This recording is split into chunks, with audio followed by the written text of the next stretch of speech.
being viewed from Washington and from Beijing and from other parts of the world, because this is a sort of moment of arrival, if you will, of an ancient culture which is reclaiming its lost glory. Let me go across to Himanshu Gulati. He's a Norwegian member of parliament, of course, of Indian origin, and he's been invited for the Pran Pratishtha, which will happen on the 22nd of January. Thank you very much, Mr. Gulati, for speaking with us here on CNN News 18.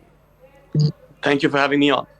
So, what's the view from far, far away, from Norway, for example, where you're from, this whole moment where a temple which was deeply contested, there's a history to it, litigation and so on, but after 500 years, one of the most popular gods in this country is returning to the place of his birth, to his abode.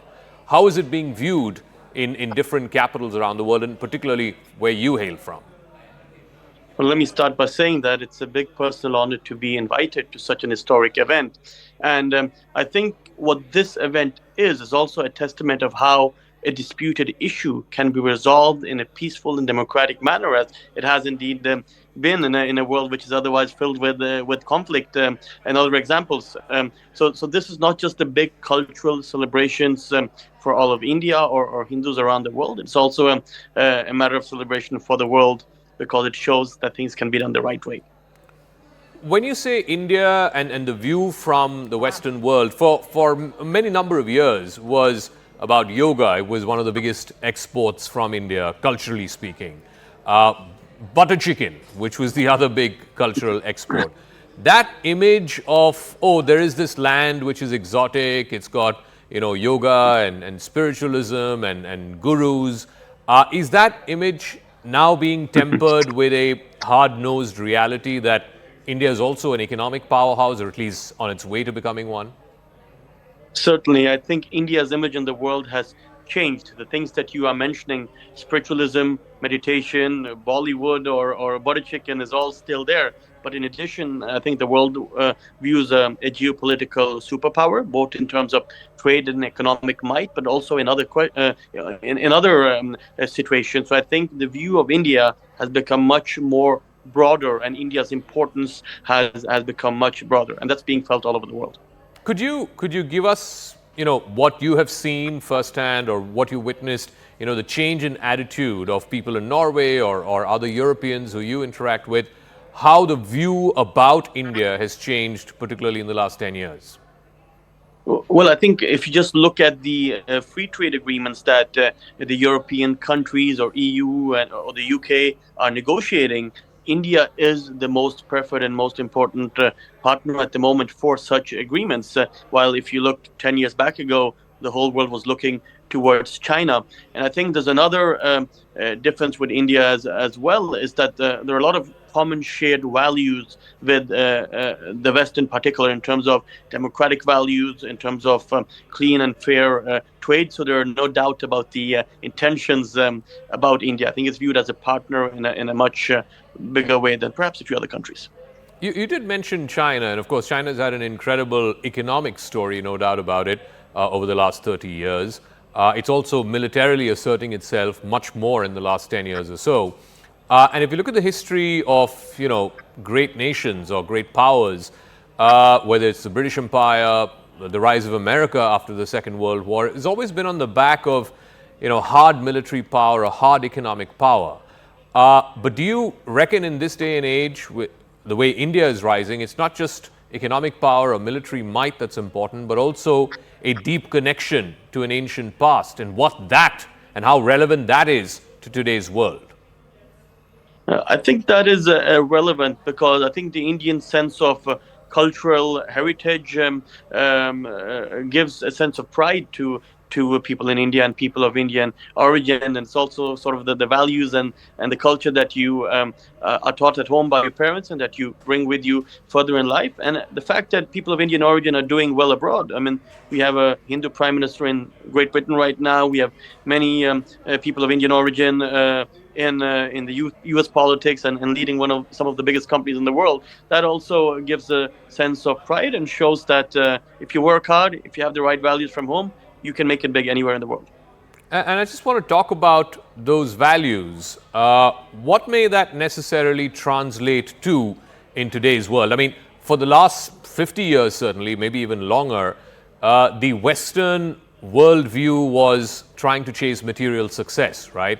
I mean, you buy a big house and a big car, and that was the definition of how successful you are in life. But do you reckon that's changing over the last 10, 15 years? People are now talking about mental health. People are talking about, a spiritual connection, about meditation.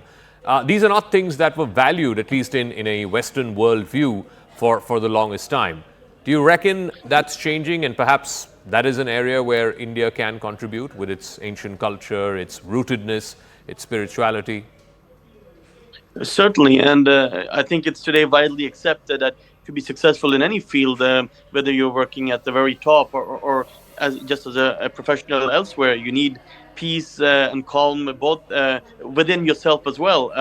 And that's what the spiritual teachings of India and the East have been teaching for decades and hundreds of years. You read any big books from successful leaders also in the West. I think this is an important aspect, and especially with the rise of mental health issues, the importance of meditating, looking inside, not just outside, is being asserted more than ever. There have been some quarters in the Western world who have looked at India in the last 10 years and said, it's becoming authoritarian, there is a lot of communal sort of polarization, it's becoming an illiberal democracy. Some Western media have even characterized India as an elected autocracy. What would you say to those comments? Well, India is without doubt the biggest democracy in the world, and the election that will be coming up in a few months will show the beautiful action of hundreds of millions of people voting. So it is a true democracy, and the Ayodhya temple inauguration is also an example of how the justice system works and solves issues. But there's no doubt India is a complicated country. I mean, I come from a country of 5.5 million people, Norway, while India is a country of 1.4 billion with vast cultures, languages. So I think it's a mistake and difficult to try to directly compare small countries in the West to India.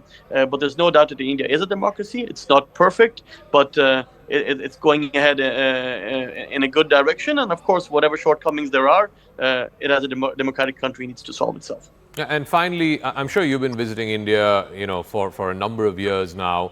What domestically, when you come, and especially in the last 10 years or so, in recent times when you've come here, what are the transformations that you've seen, and what is your assessment, your reading of what the Modi government has done? Is it visible? Is it not visible? Is it temporal? Is it tangible? Do you see a difference in this country in 2024 as opposed to, let's say, when you came in 2014 or 2010 or before that?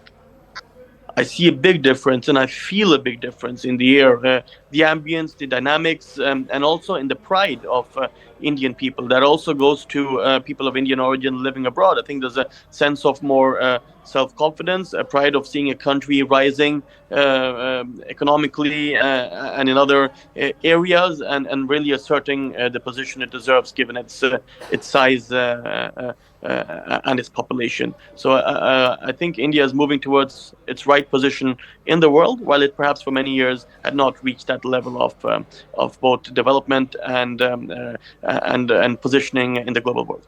And finally, on Monday, when you're there at the Pran Pratishtha, I don't know if you'll get to see a darshan of Ram Lalla, but what would your prayer be? Do you have a prayer? Well, you know what? I come from a country that gives out the Nobel Peace Prize, and I'm coming to an event which in many ways is the perfect examples of how disputes can be solved calmly and peacefully. So in a world with more aggression, more war, my prayers would be that we all get together and get rid of these unnecessary violent conflicts in the world. All right, Himanshu Gulati, thank you very much for speaking with us here on CNN News 18, and good luck for the Pran Pratishtha that you'll be witness to on Monday in Ayodhya. Thank you for speaking with us.